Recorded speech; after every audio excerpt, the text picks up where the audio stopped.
Have you ever had a week where, man, it just seemed like you couldn't get anything right? Howdy, I'm Lois, and I'm on a mission to massively expand the U.S. House so that ordinary Americans can be represented there. My favorite method for expanding the U.S. House is by ratifying the original First Amendment that was proposed in 1789.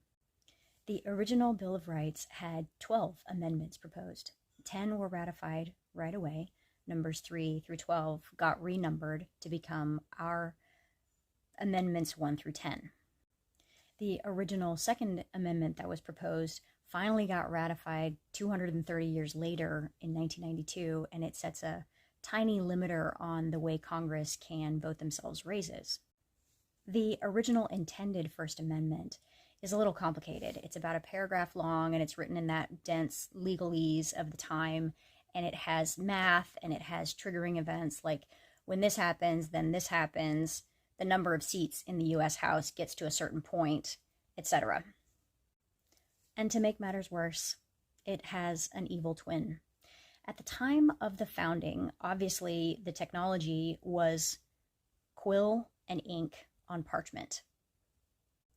So there was a whole industry of scriveners. These were copyists, people who were handed documents and who copied them by hand. They obviously had to have good, legible handwriting.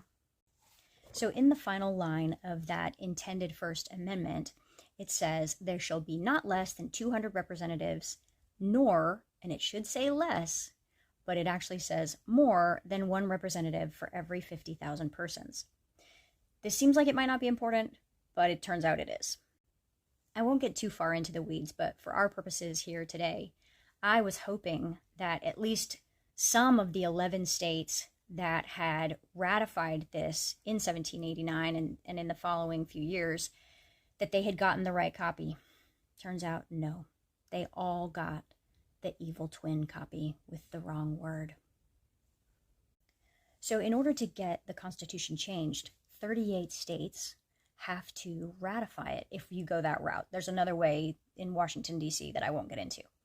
But 38 out of 50 states have to ratify in their state legislatures. It's a high bar on purpose, but I thought we had 11 or maybe a few less to start from, so we only had like 27 to go. I was wrong. Womp womp, as my teenagers would say. Slow trombone.